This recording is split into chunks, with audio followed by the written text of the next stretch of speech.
Welcome back.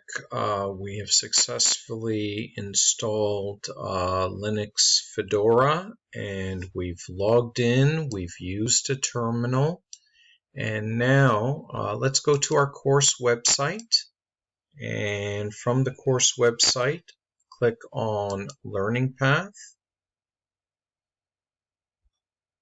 Older Operating Systems. And we have now successfully completed assignments 1 and 2. Let's click on assignment 3 now. And in assignment 3, what we're doing is we're just practicing switching terminals, going from the graphic user interface, or TTY1, to terminal 2, and I think it switches to some other terminals like terminal 5. So we've already seen that. That's pretty straightforward. We can log in multiple times into Linux, so I'm just going to do Control-Alt and go into terminal 3 to show you how we did that before. The only thing is, if you're using a laptop, you might also need to hold down the function key as well.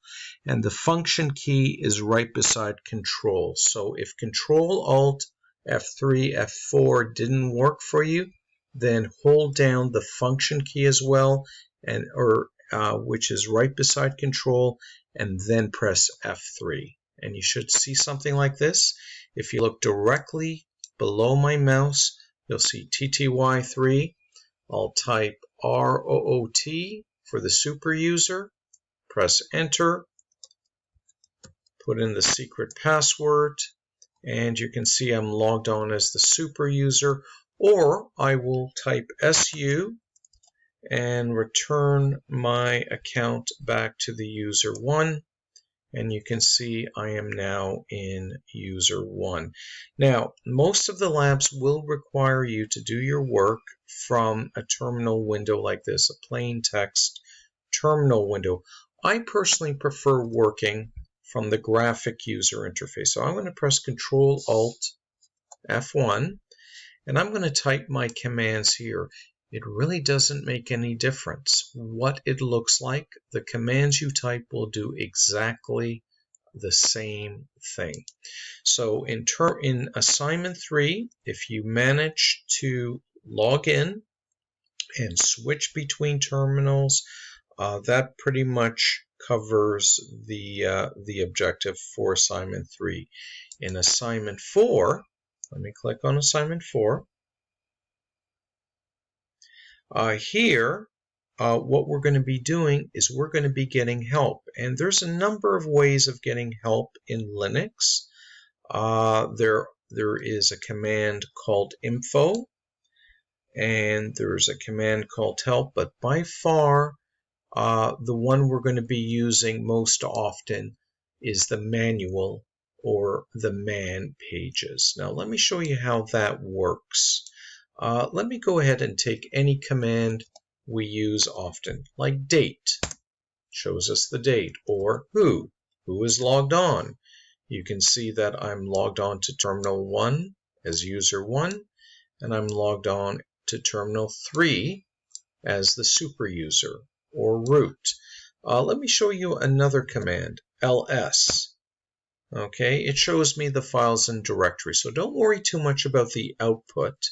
Our goal in the first week was just to install Linux, enter a few commands. What were the commands we entered? We entered ls, who, and date. What if you need help with those commands? Let me clear the screen. And let me bring up the manual for each of those commands, or the man pages. I'll just make my screen a little larger here. Let's say I need help with ls. I will type man ls to bring up the manual. And now I can scroll down with my mouse, or just use enter to go one line at a time, or hit the space bar to go one page at a time. Now it's overwhelming, but we're going to learn how to use those man pages. To exit out of man, just press Q. And that is pretty much the objective of assignment 4. Let's go on to assignment 5. And in assignment 5, now we're going to be navigating the file structure. And before we do that, let's see if we can remember a little bit about Windows. Now, when we were still in class, we were looking at this side pane here. Okay, and we saw that we could click on various links like download and desktop and so on. And I mentioned to you that after a while, you're going to forget about this side pane. Instead, you're going to be focusing up here. Where am I really located? So let's click on the C drive. And now I'm in the root of my C drive. And then let's drill down. Now I'm in the Windows folder or the Windows directory of my C drive, and I can keep going on. I believe after that we looked at System32 and so on. So let's take a quick look at that, review exactly what that looked like.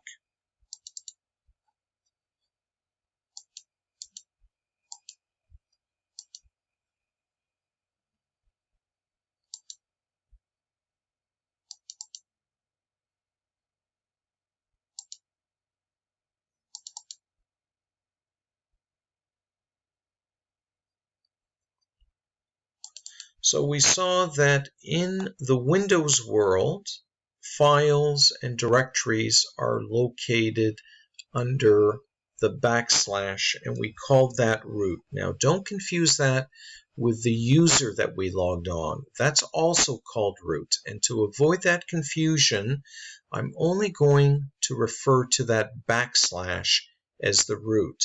When I log on as ROOT, I'm going to call him the super user. One is an account and the other one is a directory. And we can see here under the C drive, we have a root, we have a Windows folder, and we have many other subfolders underneath that. But if we have another drive, another hard drive, or maybe a USB, that might be called a D drive, and it has its own root and its own directories and subdirectories and so on. So for every device, for every partition, for every drive, there's going to be a root. In Linux, however, well, there's a major difference. There's also a root, but there's only one. And we don't have a C drive, a D drive for our USB and our DVD. Instead, what we're going to find in chapters 4 and 5 is everything has to be a subdirectory of one root. So let's go through this again. In Windows, you have many roots, one for each device, one for each drive. In Linux, you have only one root.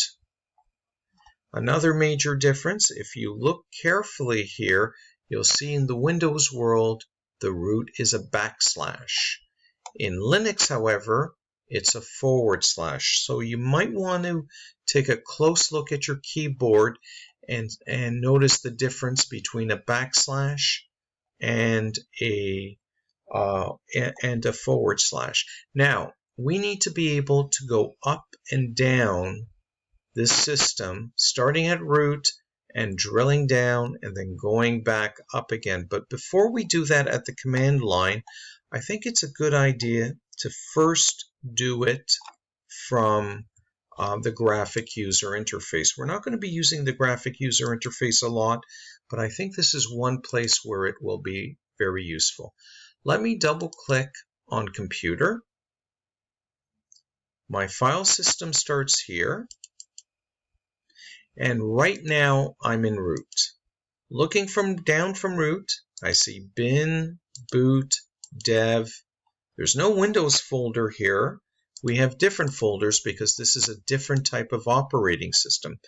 As we progress through this course, we'll become familiar with the content of these different directories, and we will use the files in these different directories. But just like Windows, you can keep drilling down. So from the root, I'm at the very top now. Let me show you again. I'm right up here at the top, looking down.